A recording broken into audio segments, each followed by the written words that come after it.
He's not even yours by blood. So legally, I don't know why you're the one making these decisions. I stood in my own kitchen, the one I'd paid the mortgage on for 11 years, and stared at a woman I'd met exactly 4 times in my life. Denise, my son Caleb's biological mother. She was holding a manila folder like it was a weapon, and in a way, it was. "I need $60,000, she said, like she was ordering coffee. "For the trust fund my son deserves. Or I go to a lawyer and we discuss custody rights I never actually signed away." Behind her, my husband Marcus stood frozen at the counter, coffee mug halfway to his mouth. My daughter Ava, 16, peeked from the hallway, eyes wide. And upstairs, I knew, 13-year-old Caleb was probably listening through the floor vents like he always did. I felt my hands go cold. 11 years of 3 a.m. fevers, of Halloween costumes I sewed myself, of teaching him to ride a bike in the Meridian Park parking lot. All of it suddenly felt like it was standing on a foundation someone was trying to rip out from under me. "You don't get to walk in here after 11 years, I said, "and tell me what I am to him." Denise smiled. It wasn't a kind smile. "We'll see what a judge says about that," she replied. I didn't know it then, but that folder in her hand was about to become the very thing that destroyed her case, and revealed a truth about our family that even I hadn't fully understood until that moment. "My name is Renata Cole. I'm 39 years old. I live in Columbus, Ohio, and for the past 11 years I've been Caleb's mother in every way that matters. Let me take you back to 2015. Marcus and I had been trying to have a second child for almost 4 years. Ava was 5 at the time, and we'd been through 2 miscarriages and a failed round of IVF that cost us almost $18,000 and left us emotionally wrung out. We weren't looking to adopt, not exactly. We were looking for a way to feel whole again. That's when my cousin Priya, who worked in family services, told us about a 2-year-old boy in emergency foster placement. His mother, Denise Whitfield, had been in and out of a court-mandated rehabilitation program for opioid use. She'd lost custody twice already. The state wasn't optimistic about reunification. Caleb had already been through 3 foster homes in 8 months. I remember the day we met him. He had a stuffed rabbit with one ear chewed off, and he wouldn't make eye contact with anyone. He flinched when Marcus raised his voice, even just to laugh at something on TV.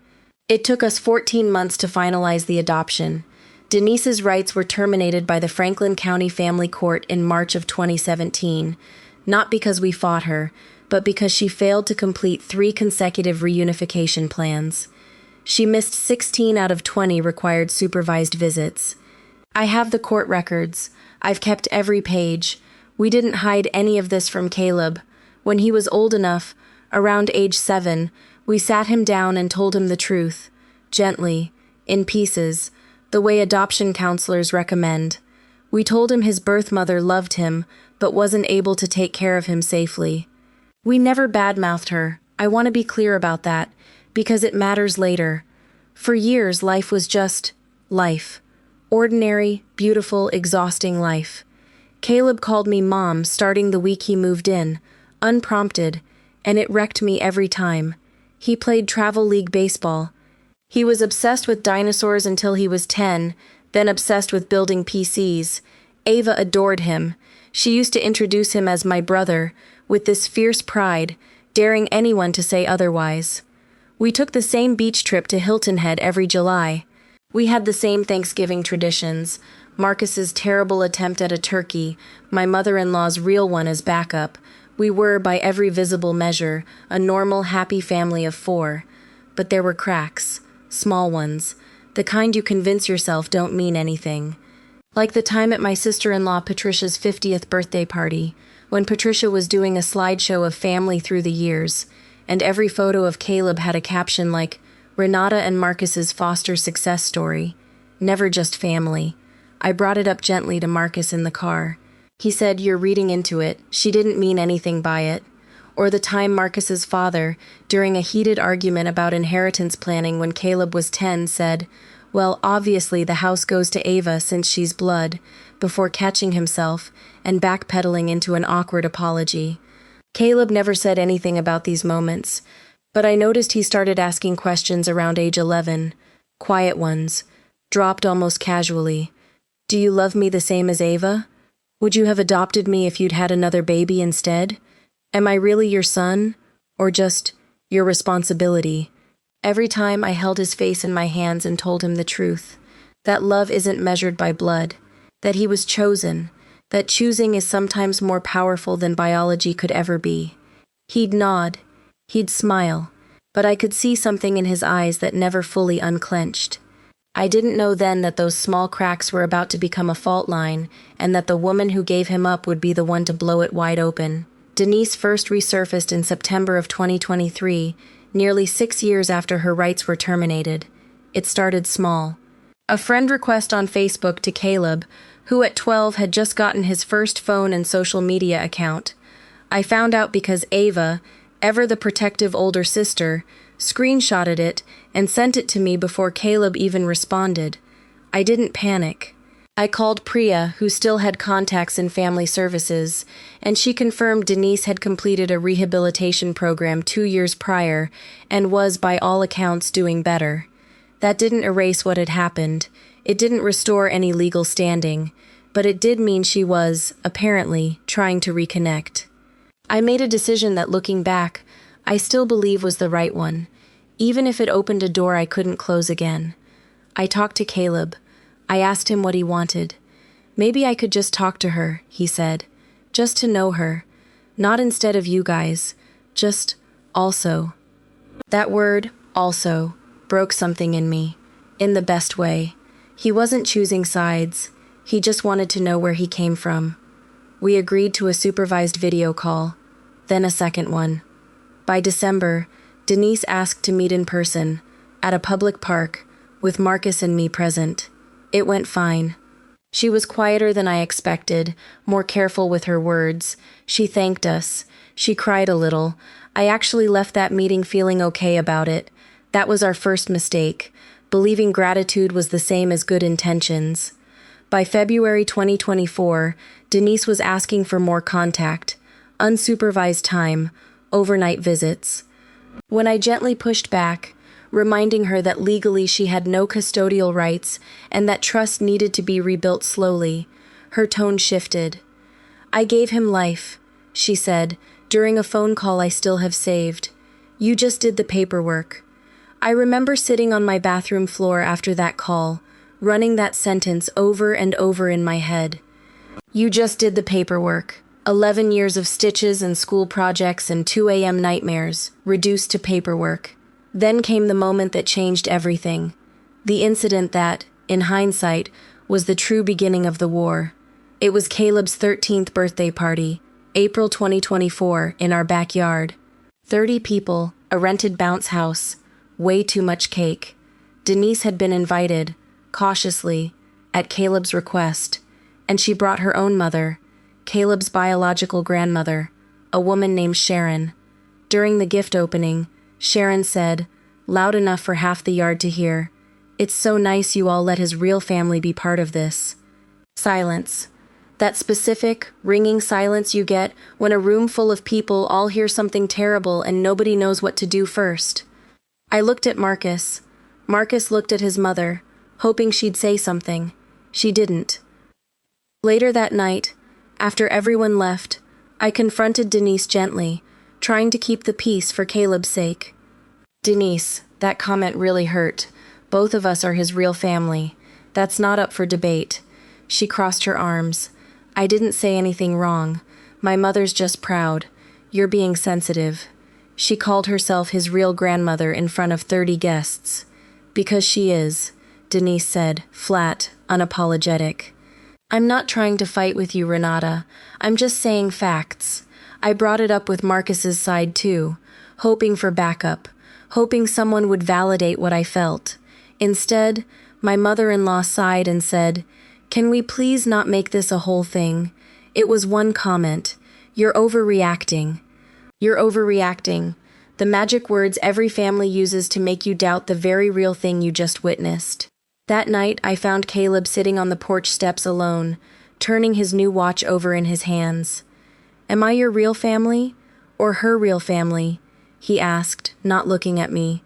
Because everyone keeps arguing about it like it's a debate, and nobody's asking me what I think. I didn't have a perfect answer. I just sat down next to him and said, "You get to decide what family means to you, but I will never stop being your mother. That's not a debate. That's just true." He nodded slowly, but I saw it, that same unclenched, unresolved look from years before, and I realized, with a cold, sinking feeling, that this wasn't going to stay a one-time comment at a birthday party. This was the opening move. Everything came to a head in November 2024. Marcus and I had been planning a modest inheritance structure with our estate attorney. Nothing dramatic, just standard responsible parenting. The house, worth roughly $410,000, would eventually split evenly between Ava and Caleb. A joint education trust for both kids, funded since birth and adoption respectively, sitting around $95,000 combined. Denise found out about this. I still don't fully know how, though I suspect it came from Sharon, who'd apparently stayed in touch with a cousin of Marcus's, and she showed up at our house unannounced on a Tuesday evening in early December. That's the scene I opened this story with.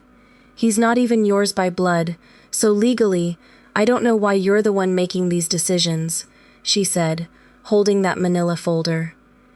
Inside it, I'd later learn, were photocopies of old family court documents from 2016, documents she'd requested be unsealed, documents from before her rights were terminated, documents that, she believed, proved she'd never fully consented to the adoption. "I need $60,000, she continued. "For the trust fund my son deserves. Consider it back payment for 11 years of missed guidance, or I go to a lawyer and we discuss custody rights I never actually signed away." "You don't get to walk in here after 11 years, I said, my voice shaking with something between fury and disbelief, "and tell me what I am to him." "We'll see what a judge says about that," she said. Marcus finally moved, stepping between us. "Denise, you need to leave, now." "Or what?" She laughed, an ugly, humorless sound. "You'll call the cops on Caleb's own mother?" Real classy. That's when Caleb came down the stairs. He'd heard everything. Of course he had. "Stop," he said, voice cracking. "Both of you. Just stop." He looked at Denise first. "You're asking for money using my name like I'm a bank account." Then he looked at me, and this is the part that still guts me every time I think about it. "Is it true that she has some kind of legal claim? That this could change things?" And I saw it, that 13-year-old version of the question he'd been asking in pieces for years. Am I really family, or just a custody arrangement? Finally exploding into the open, ugly and raw, in our own kitchen. Denise saw her opening and pressed harder. "Baby, I'm not trying to hurt anyone. I just want what's fair. You're my blood. That house, that money, some of that should have been yours through me, not through her generosity." "Don't call me baby," Caleb said quietly. It was the first time I'd ever heard him speak to her with an edge like that. But the damage was already spreading. Ava, who'd been listening from the hallway, stepped into the kitchen too, tears streaming down her face. "Why does everyone keep acting like he's a different kind of brother?" she said. "He's just my brother. Why is that so hard for people?" Denise ignored her completely, didn't even look at her, which told me everything about how she saw this family. Ava wasn't blood to her, so Ava wasn't relevant to the conversation. That was the moment I stopped feeling afraid and started feeling something colder, sharper, clarity. "Get out of my house," I said, "and bring that folder, because you're about to find out exactly how wrong you are about what it actually says." Here's what Denise didn't know, what her rushed, angry Google searches and half-informed cousin gossip never told her. The documents in her folder were preliminary filings from before her rights were terminated, draft custody evaluations, temporary placement notes, initial court recommendations. They were never the final ruling. She'd requested unsealed records but had only received a partial, incomplete set, likely because her request itself had been rushed and improperly filed. I knew this because I had the complete file, all of it.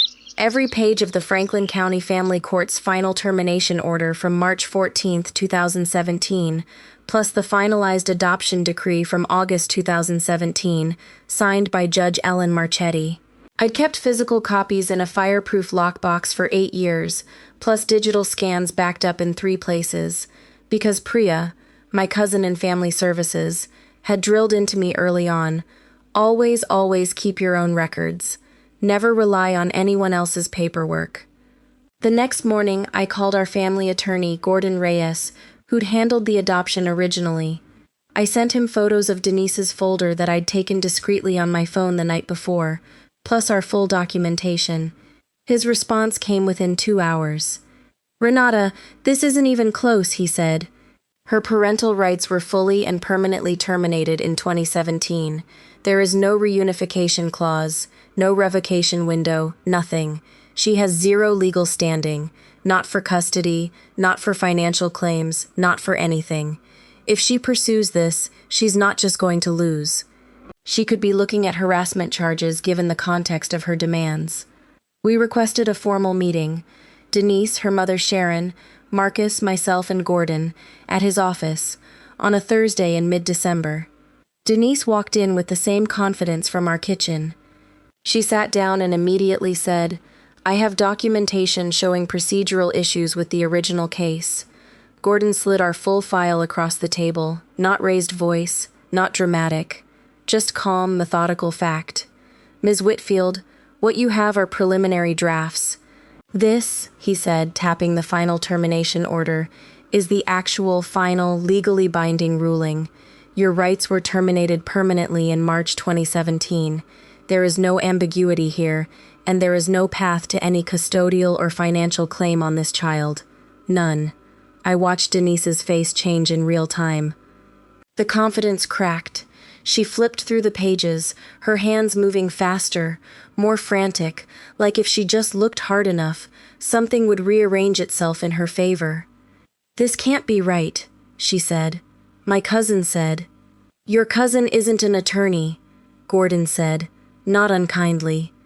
"And frankly, Ms. Whitfield, threatening a family with a lawsuit over documents you never fully understood could open you up to legal consequences, particularly given you directly solicited $60,000 under implied threat." Sharon, to her credit, went pale. "Denise, I didn't know it was like this. You said you had a real case." "I do have a case," Denise said, but her voice had lost its edge. "You don't," Gordon said simply, "and continuing to pursue this will only hurt Caleb, the one person you claim to care about." That landed. I watched it land. Denise went quiet for a long moment, staring at the termination order, at Judge Marchetti's signature, at the date that made everything final. 8 years, permanent, unambiguous. "I just wanted to matter to him," she finally said quietly, all the fight drained out of her. "I thought if I had some kind of claim, some kind of power, he'd have to, I don't know, see me as more than someone who gave him away." It was, oddly, the most honest thing she'd said the entire time. "He already sees you as his mother in the ways that matter to him," I said. "You didn't need money or legal threats for that. You needed to just be honest with him, the way you're being honest right now." We didn't cut Denise out entirely. Caleb didn't want that, and honestly, neither did I, once the dust settled. But everything changed in structure. Supervised, scheduled contact only. No unilateral decisions. No financial discussions ever again. A boundary Gordon put in writing and had everyone sign. Caleb and I had a long conversation on New Year's Eve, sitting on that same porch where he'd asked me, months earlier, whether he was my real family or hers. "I keep thinking about what she said," he told me. "That she gave me life and you just did the paperwork." "What do you think now?" I asked. He was quiet for a while. "I think paperwork sounds small, but it's not small. It's you showing up, over and over, for 11 years, in a way you didn't have to. She gave me life once. You've been choosing me every single day since." I didn't say anything. I just put my arm around him and let him lean into me the way he used to when he was small enough to carry. Ava joined us a few minutes later, wrapping a blanket around all 3 of us, and said, "Can we please just be normal again? I'm so tired of family meaning court documents. We laughed, the first real laugh in weeks, and for a moment, it actually felt like it used to. Ordinary, safe, ours. Denise did eventually apologize, months later, in a supervised session with a family therapist. It wasn't perfect. Some wounds don't fully close, they just stop bleeding as much. But she stopped pushing. She started actually asking Caleb questions about his life instead of asking him to prove his loyalty. As for me, I keep that fireproof lockbox in the same place it's always been. Not because I expect another fight, but because I've learned something that I don't think enough adoptive parents talk about. Love is the foundation, but in this world sometimes you need the paperwork too, to protect the love from people who twist it into something transactional. Caleb turned 14 last month. He still calls me Mom, unprompted, the same way he did the first week he moved in, 11 years and one lifetime ago. And I think about that question he asked me on the porch. Am I really your son, or just your responsibility? And I realize now that the two things were never actually in conflict. Because the deepest responsibility I've ever carried is exactly what made him, unquestionably, without a single piece of paper needed to prove it, mine. But I keep the paper anyway, just in case the world forgets what love already knows.